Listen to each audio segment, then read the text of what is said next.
Hey there. Hello. Welcome back to the MAINEiac radio show.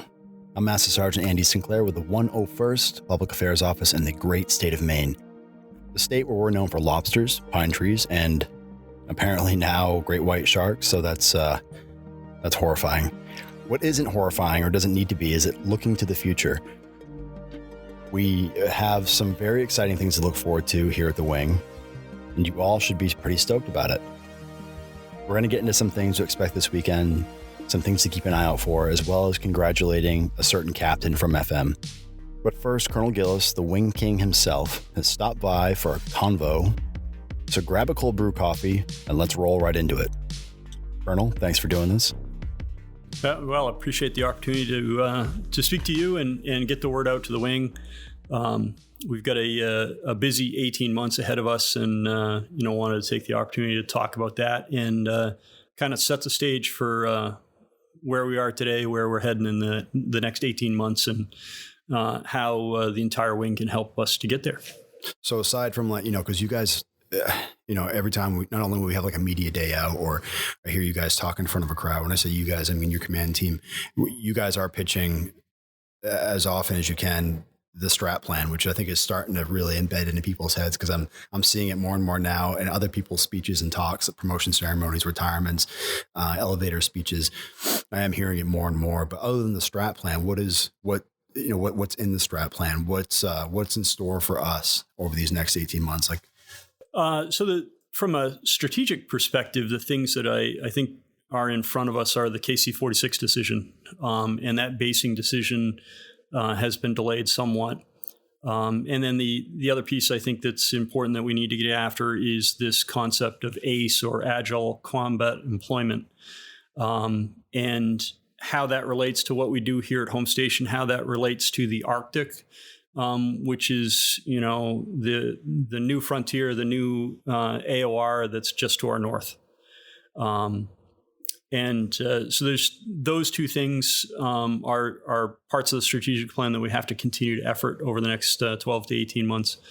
But I think more importantly is as we look at what's ahead of us, we have the NORI coming in August of 23. And that's really a no-fail mission, right? I mean, we hear that all the time, that the nuclear mission's a no-fail mission. But, I think it's important for the organization to know that if we stumble at the NORI and we don't do well there, then everything else that we're talking about is in jeopardy. So, as we look at what's ahead of us in the next 18 months, I think the NORI, those exercises leading up to it, and the NORI have to be pretty close to the top number one priority. Following right behind that, though, is the KC-46 and the things that we're doing to posture ourselves for the KC-46. That's probably a close number two. And then number three is that ACE and the Arctic stuff that we're trying to do. All vitally important, all things that we need to get done. But, where you hit perhaps a drill weekend where they all collide together, our first thing we're going to do is the NORI. We're going to do really well at that. Once we get that taken care of, then, we look at KC-46 type stuff, and then the Arctic and the ACE type stuff. So all important, all got to be done. But, at times we got to prioritize which one we're looking at right now. So for those who are listening, whether it be, new recruits or prior servicemen or women or dependents, could you briefly explain, sir, what a NORI is? So NORI, so we accentuate the I at the end, right? Nuclear Operational Readiness Inspection. So that is where a MAGCOM team, AMC team comes in and watches us execute an exercise. Our local wing inspection team, our local IG is responsible for managing that event. But we have these people from away that come in to kind of put the final stamp of approval on our ability to execute that mission. We've had some units across the enterprise, active duty guard reserve, that have stumbled at that NORI in the last couple of years, and it's not good. And we have reversed that trend here in the Guard. McGee Tyson just did a fabulous job in their NORI. Pittsburgh is having their NORI this month. and I expect that they will do well as well. But we need to make sure we do well at that. Pittsburgh, are they in the running for the KC-46 as well? Yes. Oh, they are. Yep, Pittsburgh. So let me say, we believe that all unit-equipped KC-135 Guard tanker units will be in the running for the KC-46. And that's probably a great segue. I've had a number of members ask, hey, we thought we would be in the process for trying to figure out where the next base is going to be put in the Guard for KC-46s. And indeed, we thought we'd be well into that process by now. But for a number of reasons, that decision, the basing criteria even, haven't been decided upon. I'm told that it sits with the DANG right now, the Director of the Air National Guard, and he's awaiting a briefing on the basing criteria. From there, it has to go through HAF and Congress before it actually goes to the point where it gets actioned by the Guard Bureau. Again, we thought that it was going to be this spring.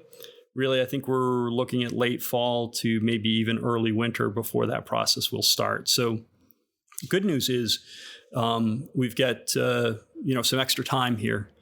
And that's one of the other things that we're going to kick off this drill weekend is with that extra time, we're going to be asking every member of the wing to start looking at things and taking care of the things within their control.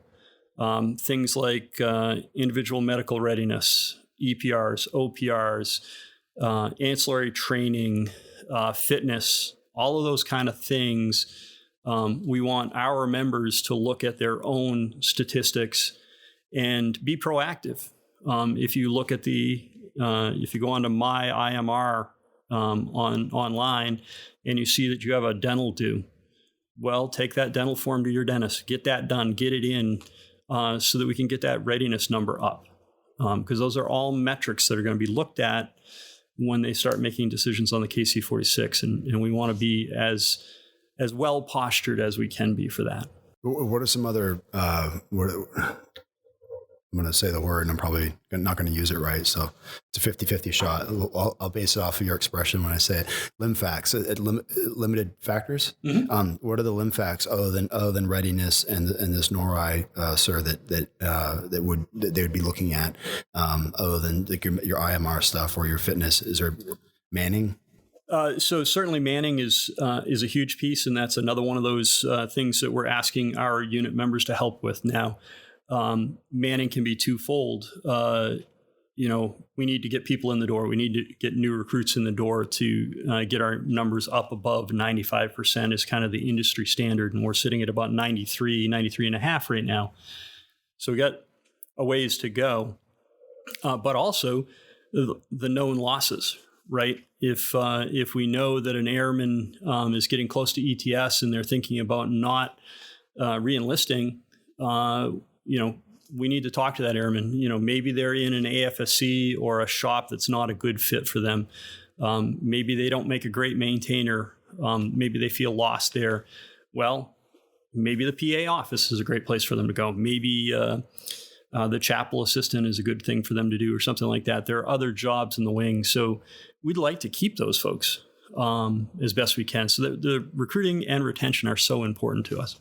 What would you recommend for our airmen, our MAINEiacs to, like, if they hear, like, whether not even necessarily a supervisor, but like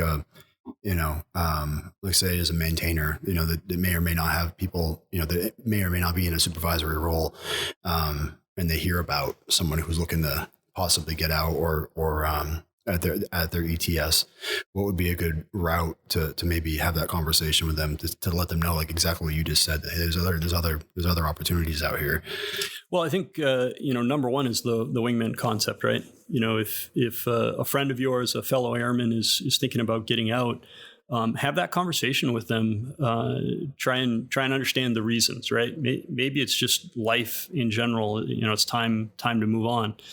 Okay, that's one thing. But if it's something that's within our control, if it's an AFSC mismatch or just doesn't like the job they're in, there's so many other jobs on base. So starting that conversation, I think, is important. And then getting them over to the retention office so that they can talk about it and see what opportunities exist. There are so many other jobs here in the Maine Air Guard, and perhaps you don't realize it when you enlisted. I'll use the maintenance example because that's where I came from. You think that that's all we do is maintain airplanes. Well, there's so much more to the organization than just airplanes. Civil engineering, roads and grounds, plumbing, horizontal structures, all of that kind of stuff. Security forces, fuels distro, mechanic. You can go up and work on heavy equipment. You can work on vehicles. And the list goes on and on and on. I think at one point I did the math, and there's 60, 80 different AFSCs out here. So there's probably something that fits your bill. No, for sure. And then side note too, sir, I'm not trying to be rude. I was just looking at your questions and making sure we're covering them. I wasn't over here looking, hey, what's going on Facebook? That's good because making sure we're covering the bases. Well, can we talk about getting back to the KC-46, sir? So why are we pushing or striving to be awarded that airframe? What's the big deal? So, one, I think we've all kind of looked at what mission sets make sense for the Maine Air Guard, and strategic location is huge for us.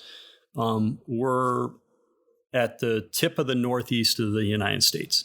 So we're closest to everything that's going overseas to Europe. We're also closest to the Arctic, in our neck of the woods. If you want to find the other closest, then you go all the way over to Alaska. But between the two of us, that's where we are, right? And strategically speaking, what airframe makes sense to put in that location? An air refueling asset. We've been in that business since 1976. We've done really well at it, and we think it's our niche. So with that in mind, what is the future of air refueling? And it's the KC-46. There are plenty of folks that approach me with, that concern about, I've heard it's got problems with this, and I've heard it's got problems with that. No airframe in recent history has made it into the Air Force without having problems when it first came in. It's probably not going away. And I can guarantee you, buying 179 of them, that it's not going away. The Air Force will fix it.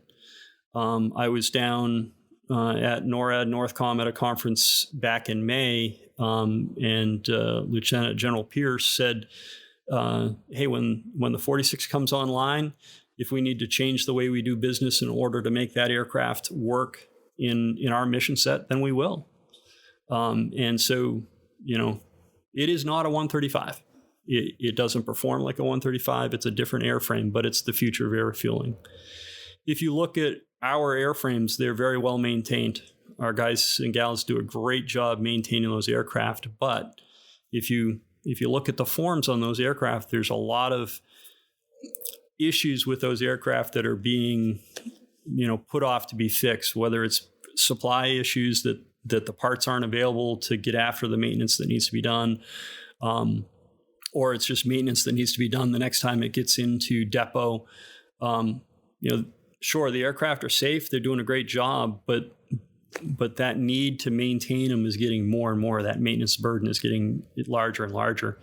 And I've told folks that we don't want to be the last guard unit with a KC-135, because as the KC-135 leaves the inventory, there's going to be less and less support for it, and it's going to be more and more difficult to maintain. Mm-hmm. And I'd rather see the wing on the front edge of that KC-46 conversion than on the back edge. Have you flown on one yet, sir? I have not flown on a KC-46. We did have a few of our members that went up with the congressional delegation orientation flight. I have been down and toured an aircraft.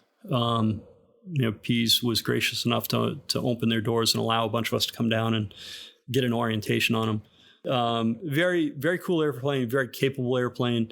Again, we got to shift our mindset with how we employ it, because it is a different airplane. I probably won't see them here on the ramp in Bangor. Well, I will as I'm coming to the commissary. Yeah.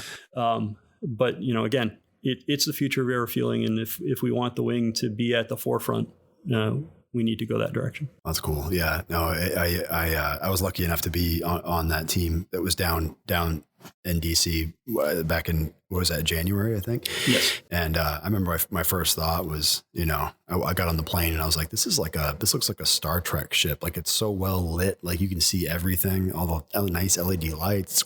It's quiet. You and I can talk the way we're talking right now. It's like a commercial jet. It was so eye-opening. Then the flight crew were bragging about their galley, their onboard galley, and he's like, yeah, we cook pizza, we've cooked brownies, and we cooked all. I was like, what? I was like, are you messing with me? He goes, no, we can do it all. I was like, man, that's cool. It was very eye opening, and what I thought was neat, I think that because you mentioned multiple mission sets, that I thought was kind of cool is that and I could be wrong, but it seems like the 46 has an onboard stock inventory ambulatory kit ready to go. I thought that was really neat. Yeah, it's capable of rolling right into an aeromedical evac mission. Granted, not a full aircraft. I forget, how many litter positions it is. I want to say off the top of my head, it's 6 litter positions that they have just stock on the aircraft. It's capable of doing probe and drogue refueling at the same time that it does boom refueling, or at least on the same mission. Wow. Which is a capability that we don't have in the 135. And then just its general capabilities as far as communications go. The radio suite that's on that aircraft, is by and large much greater than what we've got on the KC-135 right now. So lots of capability and lots of things that help us do the national defense strategy things that we're involved in currently better. Mm-hmm. Can we still do our mission with a 135? We certainly can. But the KC-46 enables us to do more and better. Can we do that's one question I've actually been burning in my mind. Can we do the mission, the Arctic mission in the 135? Certainly can. Okay. Right. Again, it's a different platform. How we would approach the Arctic mission is probably different in the KC-135 versus the KC-46. The KC-46 certainly enables us to self-deploy easier. It's a much better cargo aircraft than the KC-135 is. Mm-hmm. But we're still, the 46 is so new to the inventory that I don't know that, the Air Force in general fully understands the pitfalls of, operating that in any particular environment. And I think that's one of the things that we want to tout as one of our abilities is that we can partner with Pease that's just to the south of us and bring the KC-46 into the nuclear mission. Both of our units have got a long history in the nuclear mission. We understand it very, very well. And, we think we could, help develop the procedures to operate that in the nuclear environment. Similarly, in the Arctic environment, I think the experience they have with the 46, our experience with operating up north, we pair that together and we can develop the procedures to operate that aircraft up in the high north too. That's cool. Oh, that's awesome. What, with you guys working real closely and with the recruiters, and I would imagine you guys are probably getting weekly numbers and where we're at with Manning. Not to go back to Manning, but just real quick, are we finding, not only because we're in a pandemic for the last almost 3 years, are you guys finding that it's a challenge? Is that kind of been an issue, or are we kind of overcoming that? Challenge is the right word. I don't think it's certainly not a can't do. It's become more of a challenge. Our recruiting team, we've tried to certainly help them out. The team is getting a little refresh right now with some fresh recruiters coming in, which is a good thing. Recruiting is a tough job, and certainly I don't think it's anything that can be a career for most people. So we're actively trying to get folks, fresh folks in there to keep that enthusiasm and momentum going. I looked at the numbers just this morning. We've got 66 folks that have enlisted this year, new enlistments, and we've got another 38 that they're actively working. So that's, as we go into the last 2 months of the fiscal year, that's a pretty good place to be. Certainly we'd like to close out the year with about 100 new enlistments, and we're real close to that. So let's hope we can finish strong here and get there. But COVID is a challenge, but we're finding new ways to work around that. Yeah, I've noticed that. And just with you guys, again, going back to that, your command team, something different that has, not to say the previous command teams didn't engage like this, but you guys have been engaging with PA, for example, pretty hard with media days and getting our story out. And I just popped my head in this morning and talked to Brittany real quick and said, hey, I just want to say thanks for doing those 2 interviews last week. It's not fun. I don't like doing it. I know that. I like being on the other side of the camera where I'm filming. I don't like talking. But she said that she's had 4 yesterday that called asking about the recruitment bonus, which is what one of those stories about. She goes, I can't help but think that maybe their parents saw it on TV, or they themselves saw it on TV, and they're reaching out to find out how they can get $20,000 to join. So I thought that was pretty cool, because I don't watch the news. I'll read it, or I'll see highlights, or I'll get it from social media or something. But that's been kind of neat. So you guys have been engaging and seeing the value into pushing our story out and getting it out more, because most people are on their phones now and seeing that stuff on Facebook. And yeah, I think it's perhaps a little bit more heightened awareness, and those media engagements are not just targeted at recruiting. It's that community involvement piece too. Some of the stories that you've put out are based on, probably have very little recruiting value, but hey, this is something the MAINEiacs are doing for the community, and community awareness is huge. We're a hometown Air Force, right? We come from the civilian populace. It's not like active duty where, we're stuck on a base all by ourselves. We live, work in the community. So having that community connection is huge. And, certainly there's recruiting value to it, but just the fact that the community knows we're here and capable and ready to assist the community. General Farnham was talking about that this morning on a call we had, that we should be taking some time here to look back at all that we've done with COVID and the state active duty and the 502F orders supporting the state. That was a huge lift that the Maine Air Guard had a huge piece in. And we need to celebrate that and remember that. It's easy for that to get lost as we kind of move forward. But, in that community involvement piece, making sure that everybody in the community understands that we're here not only to help the defense of the nation, but to support the state of Maine too. So those media events are huge, and it's good for us too to get the name out there. Whether it's PA or it's recruiting, pushing stuff out on their social media pages, it only goes so far when Andy Sinclair or Brittany McHugh says something. But as the wing commander, what would you say? Would you encourage our wing members to share that content so we get more eyes on it? Oh, certainly. And that's part of it too, right? Is I'm an old dog, and I like to read things in print. I like to see things on the television news. But I realize that most of our airmen and most of the people that we are recruiting from don't do that. So, we need our members to help us get the word out. And in fact, Colonel Brown had posted something on her Facebook story about the bonus, and one of the media events actually occurred from that posting. So that just goes to show you that, when you share something like that on your own Facebook feed, it gets seen, it gets recognized, and it helps us. So again, I go back to, those things that we're going to ask our airmen to go out and help us with. That would be one of them, is helping us with recruiting. When you share a story, when you share a link, that may be the thing that sparks an interest in somebody and gets them to come in and talk. Yeah, no doubt. You see it all the time. And I know, just looking at analytics on our social media pages too, it's like, it's kind of neat because it'll break it down sometimes in age groups or genders or locations, or it used to be a very specific demographic that would kind of track what we're putting out. And now between the podcasts and videos and news links and written stories and photos and whatever,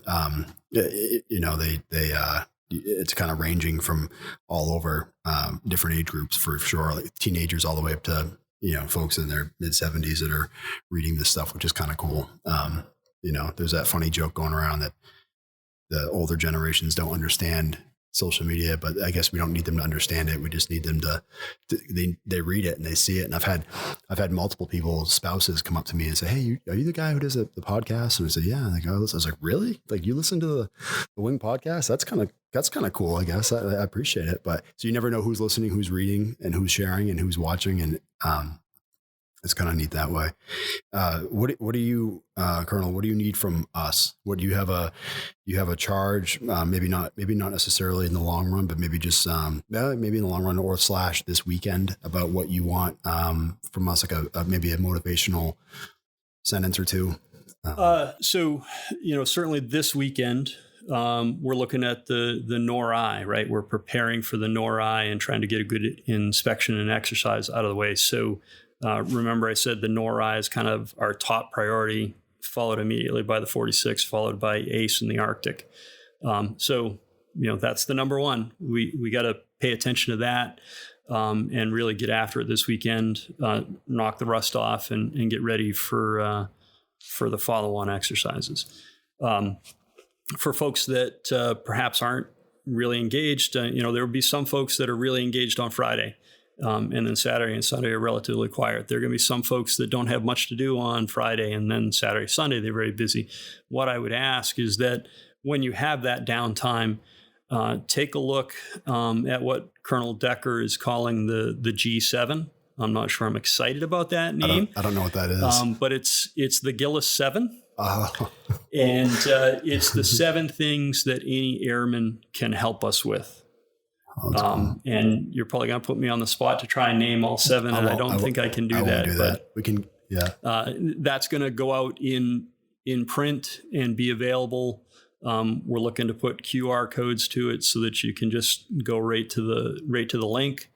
But things like IMR, you have a minute this weekend, take a look at your own IMR, and when there's something on there that you can fix, I need to get a flu shot. Well, go get your flu shot. Not that it's flu season. Maybe it's a dental form that you need to get your IMR up to speed. Well, take that form to your dentist, get that taken care of.